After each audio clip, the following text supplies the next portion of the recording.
My name is Jerrad.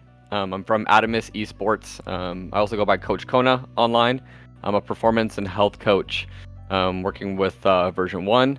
And I'm excited to talk today about the new Modern Warfare 2 game that just came out and how to optimize your mental during all that time playing and grinding, leveling up the weapons, playing a new game, new maps in general.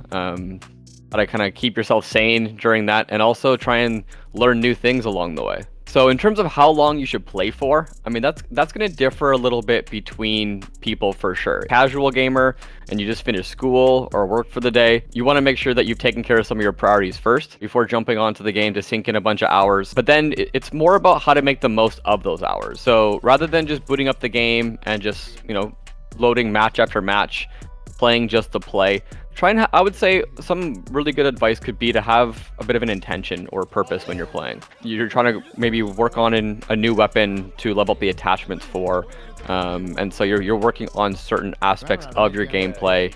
That will help you learn the maps a certain way.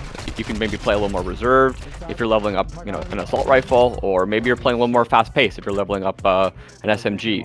So trying to play with that intention, I think, is key. At the end of the day, we are playing a video game, so if your mental health or your hygiene or your relationships with your friends and family are starting to deteriorate because you're sinking too much time into it, I think that's something to be aware of and a bit of a flag for you. But try and have fun with it. So if you're able to play for a few hours and you're having fun with it, at the same time you're still fueling, you're still keeping yourself hydrated, going to the washroom.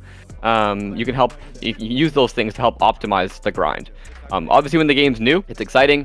You want to get to certain levels or do things before your friends, or there's a bit of that competitive nature to it, and so I get that. I think you can use that to fuel and have some fun with it, fuel the grind in a sense. But yeah, you don't want your own well-being to be sacrificed during this time of a new release and try and enjoy the process at the same time. The best time to take a break when you're grinding, or how long to take a break or what to do on those breaks, I think is a very important topic to talk about. I would say that when you're winning, you're gonna be having more fun, and I think it's not a bad practice to continue to re-queue when you're in that mindset.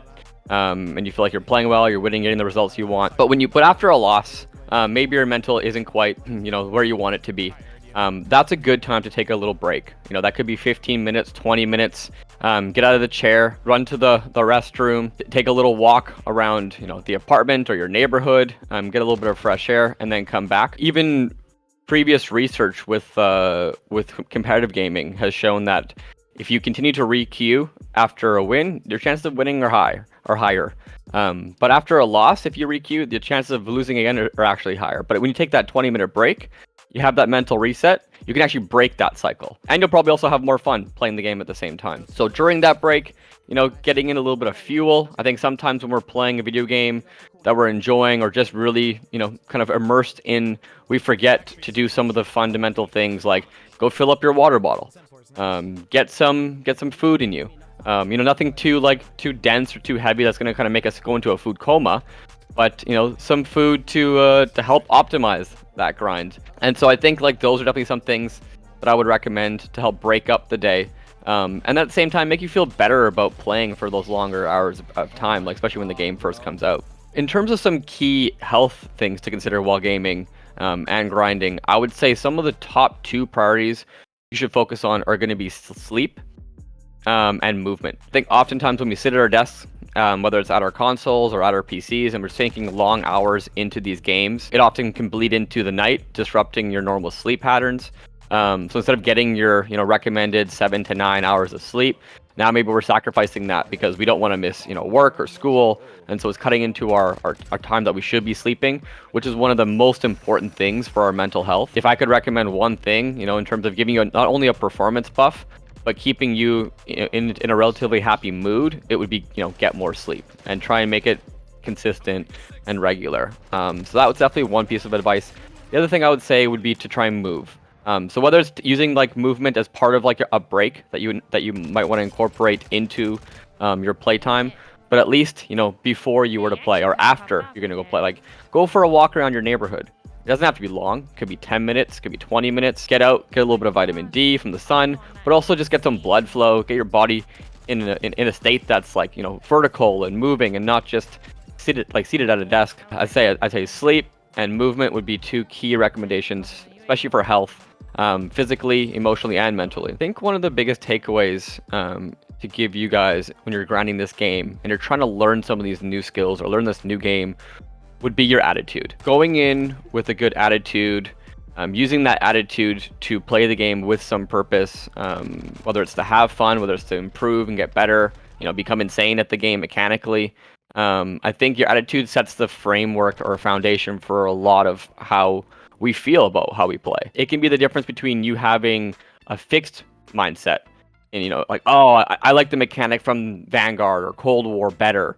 And rather than being open-minded to what they've done in this game and being able to adapt to the new changes, whether it's new attachments or new maps or new ways of moving or mechanics in this game, the people that can adapt to those changes the fastest are often the ones that are going to have the most fun, because they can now abuse those new mechanics maybe and get, you know, more kills, get bigger kill streaks. But it's oftentimes the people that have like that fixed mindset. Maybe they've been playing COD for a while. They feel like it should be played a certain way, and then this goes against their beliefs. They're the ones that usually don't have fun when the game first comes out, because they're always thinking about it in a very negative way. So I think I challenge you guys when you're playing to think about your own attitude. I challenge you guys to be open to the way that the developers made this game. And can you adapt to become the best version of yourself when you're playing? Because I think that's what you have control over. You don't have control over this map tweak or this gun loadout, but you can change and you can control the way you respond to it. I think for me, that's one of the most important things when, you know, you go to grind this game, and it will be one of the most important things to keep your mental sane is just being aware of your attitude. Yeah, we're all going to get frustrated. I think frustration is actually a really good thing. When you're trying to learn something new, it's your brain basically telling you that you're getting out of your comfort zone. And that's one of the best ways of learning. That's when growth happens, is when we get out of our comfort zone. If you're always in your comfort zone, and you're probably not learning any new skills. So embrace the frustration, the new concepts that you learn. You want it to be an enjoyable process. You know, that will make you want to play more hours, but at the same time, don't jeopardize your well-being to do so. There's a balance. Focus on your attitude, have fun doing it, and you'll definitely see yourself improve. All right, everyone. I hope that was helpful. I hope you learned a few things about how to optimize that grind and how to get yourself in the right mind state to learn new skills. If you want to learn more about me, some of the work that I do on trying to help with performance and mental well-being, you can check out my Twitter. It's Jerrad, so Jerrad, and then the letter G. The company that I work for, Adamas Esports, one word on Twitter as well. Feel free to check us out. Thanks everybody for watching. I hope these tips were helpful for your mental well-being and also help you perform when it matters.